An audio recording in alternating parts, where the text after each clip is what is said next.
नमस्कार दोस्तों, आप सभी ज्योतिष के प्रेमी दर्शकों का हमारे इस YouTube चैनल पर हार्दिक स्वागत है। दोस्तों, आज का यह ज्योतिष का कार्यक्रम आप लोगों के लिए यानी कि मेष राशि के जातकों के लिए बड़ा ही खास और विशेष कार्यक्रम साबित होने वाला है। आज के इस ज्योतिष के कार्यक्रम में हम बात करने वाले हैं देवगुरु बृहस्पति के गोचर प्रभाव के बारे में। जी हाँ, देवगुरु बृहस्पति अपनी वर्तमान मित्र राशि अग्नि तत्वीय राशि मेष राशि को छोड़कर अपने परम शत्रु दैत्य गुरु शुक्र की साधारण भूमि तत्वीय राशि वृषभ राशि में बीते 1 मई 2024 की दोपहर 1:47 पर प्रवेश कर चुके हैं, जहां की वो आने वाले 14 मई 2025 तक रहेंगे और इसके पश्चात मिथुन राशि में प्रवेश कर जाएंगे। अब देखा जाए तो देवगुरु बृहस्पति मिथुन राशि में प्रवेश करने से पहले 9 अक्टूबर को अपनी चाल में परिवर्तन करके मार्गी से वक्री होंगे। उसके पश्चात आने वाले साल 2025 के फरवरी महीने की 4 तारीख को यानी कि 4 फरवरी को फिर से एक बार अपनी चाल में परिवर्तन करके वक्री से मार्गी हो जाएंगे।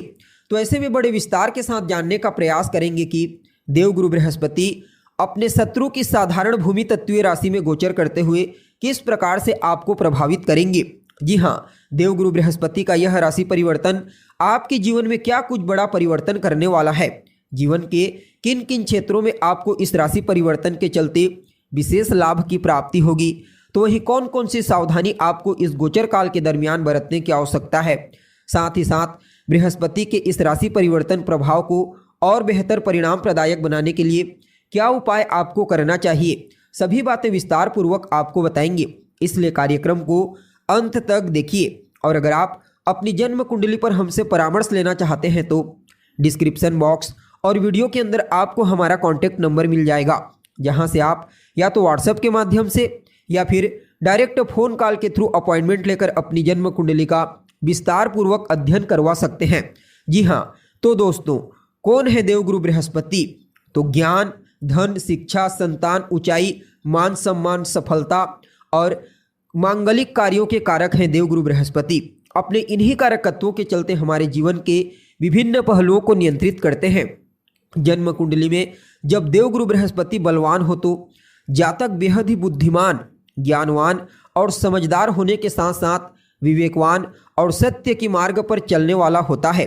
देवगुरु बृहस्पति एक ऐसे ग्रह हैं जो जन्म कुंडली में अकेले ही सभी ग्रहों के ऊपर भारी पड़ते हैं। जी हाँ, एक अकेला बलवान बृहस्पति पूरी कुंडली को बलवान बना देता है। क्योंकि जब बृहस्पति बलवान होते हैं तो जातक को उसके जीवन काल में सब कुछ प्राप्त हो जाता है जो वह चाहता है और अपने जीवन को सुखमय तरीके से व्यतीत करके परलोक की प्राप्ति करता है। यानी कि बृहस्पति बलवान होने से जातक का यह लोक भी सुखी और परलोक भी सुखी होता है। इसलिए देवगुरु बृहस्पति का बलवान होना बेहद आवश्यक माना जाता है। अब देखा जाए तो वृषभ राशि देवगुरु बृहस्पति की शत्रु राशि है, लेकिन यहाँ पर अगर आप नक्षत्र के आधार पर समझने का प्रयास करेंगे तो आपको पता चलेगा कि इस वृषभ राशि में जो 3 नक्षत्र आते हैं वह तीनों के तीनों देवगुरु बृहस्पति के मित्र ग्रहों के नक्षत्र हैं। जी हाँ, कृतिका, रोहिणी और मृगशिरा, ये तीनों के तीनों नक्षत्र देवगुरु बृहस्पति के मित्र जैसे कि सूर्य, चंद्रमा और मंगल के नक्षत्र हैं। परिणाम स्वरूप यहाँ पर देवगुरु बृहस्पति भले ही अपनी शत्रु की राशि में है, लेकिन मित्र के नक्षत्र में गोचर करने के चलते आपको कुछ मामलों में अद्भुत और श्रेष्ठ परिणाम प्रदान करने का प्रयास करेंगे।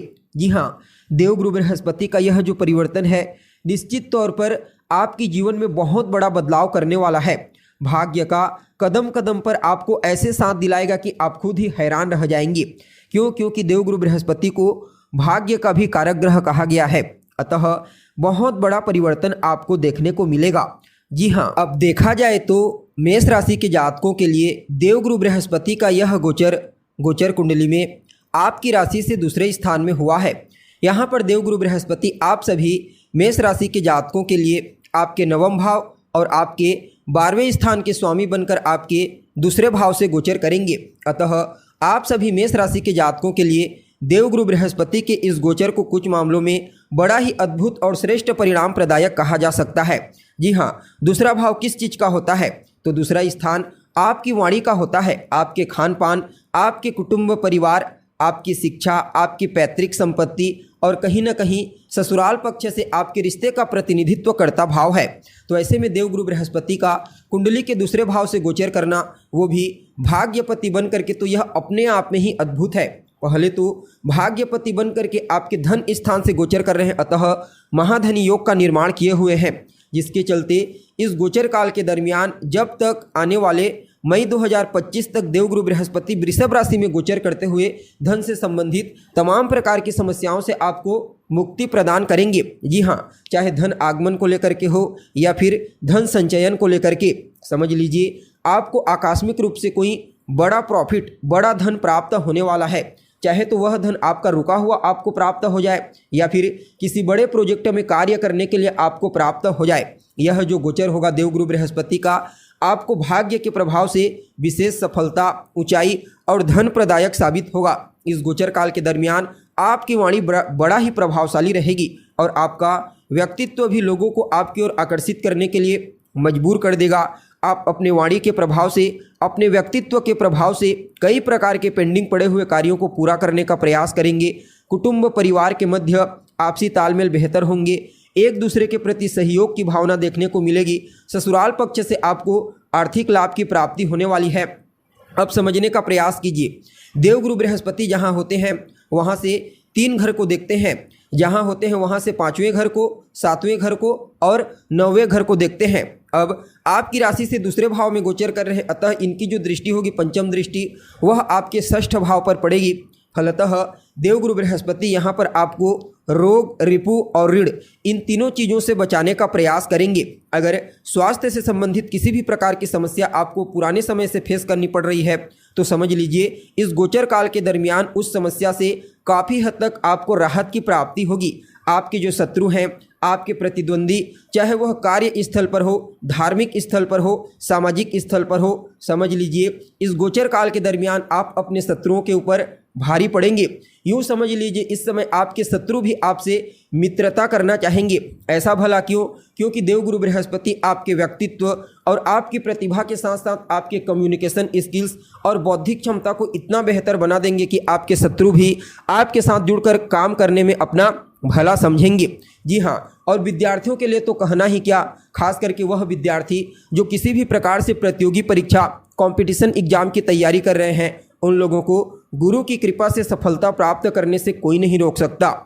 अब देखिए, देवगुरु बृहस्पति की जो 7म दृष्टि होगी वह कुंडली के 8म भाव पर पड़ेगी और यह जो 8म स्थान होता है दोस्तों, आपके जीवन में घटित होने वाली आकस्मिक घटनाओं का होता है, चाहे वह फिर पॉजिटिव घटना हो या फिर नेगेटिव। अब समझने का प्रयास कीजिए, देवगुरु बृहस्पति की दृष्टि में अमृत होता है, जहाँ जहाँ देखते हैं वहाँ वहाँ पर विशेष रूप से वृद्धि कर देते हैं। फलतः 8म भाव को दृष्टिगोचर करते हुए आकस्मिक रूप से आपको सफलता, तरक्की और ऊंचाई प्रदायक साबित होंगे। यह जो समय होगा धार्मिक क्रियाकलाप, पूजा पाठ, आध्यात्मिक साधना के लिए बड़ा ही उत्तम कहा जा सकता है। अगर आप अध्यात्म से जुड़े हुए हैं, आध्यात्मिक साधना करते हैं तो समझ लीजिए इस गोचर काल के दरमियान आपको थोड़ी साधना में ही अपने इष्ट, अपने गुरु की विशेष कृपा प्राप्त हो जाएगी। आपको अपने वरिष्ठ जनों का, अपने पिता, अपने बॉस का विशेष सहयोग, विशेष आशीर्वाद प्राप्त होने वाला है। जो जातक लंबे समय से विदेश जाने के लिए प्रयत्नशील हैं उन लोगों को विदेश जाने का मौका मिलेगा। इसके अलावा देवगुरु बृहस्पति की जो 9वीं दृष्टि होगी वह आपके 10म भाव पर पड़ेगी, कर्म भाव पर।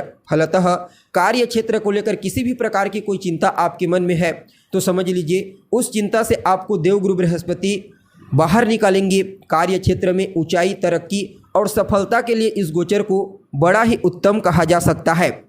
जी हाँ, हालांकि यहाँ पर व्यय भाव के भी स्वामी बनेंगे, अतः थोड़ा बहुत आपके खर्चों में भी वृद्धि देखने को मिलेगी, लेकिन इससे घबराने की कोई आवश्यकता नहीं है। ऐसा क्यों भला? तो देखिए, देवगुरु बृहस्पति एक शुभ ग्रह होते हैं, तो जहाँ पर भी खर्च करवाएंगे आपको अच्छा ही खर्च करवाएंगे, यानी कि बेकार की चीज़ों में आपका पैसा बर्बाद नहीं होगा। आपके घर में मेहमानों का आना जाना लगा रहेगा, तो क्यों आएंगे आपके घर में मेहमान? तो धार्मिक क्रियाकलाप होगा, कोई पूजा कर सकते हैं, किसी भी प्रकार का कोई धार्मिक अनुष्ठान आपके घर में होगा, तभी तो आपके घर में मेहमान आएंगे। जिसके चलते अब ऐसा तो नहीं है कि मेहमान आपके घर में आएंगे और खाली बैठे रहेंगे। उनकी सेवा के लिए फिर आपको पैसा खर्च करना पड़ेगा। अतः आप कह सकते हैं कि देवगुरु बृहस्पति आपके खर्चों में तो वृद्धि करेंगे, लेकिन वह जो खर्च होगा वह आपके सात्विक कार्यों में होगा। जी हाँ, और कोर्ट कचहरी के साथ साथ अस्पताल के चक्करों से आपको मुक्ति मिलने वाली है। ओवरऑल देखा जाए तो आप सभी मेष राशि वालों के लिए यहाँ पर देवगुरु बृहस्पति का यह राशि परिवर्तन बड़ा ही अद्भुत और श्रेष्ठ साबित होगा। आपके जीवन की रूपरेखा को बदल करके रख देगा। भाग्य के सहारे ही आपको ऊंचाई और तरक्की की प्राप्ति होने वाली है। फिर भी इस समय को और बेहतर बनाने के लिए आप गुरुवार के दिन से अपने माथे पर केसर का तिलक लगाना प्रारंभ कर दीजिए। गुरुवार और शुक्रवार के दिन गाय को हरा चारा खिलाएं। अपने वरिष्ठ जनों की आज्ञा का पालन कीजिए। अपने बुजुर्गों की देखरेख कीजिए और कहीं ना कहीं आप बड़े जो शिक्षित लोग हैं उनकी सानिध्य में रहिए। आपके लिए यह गोचर बड़ा ही उत्तम साबित होगा।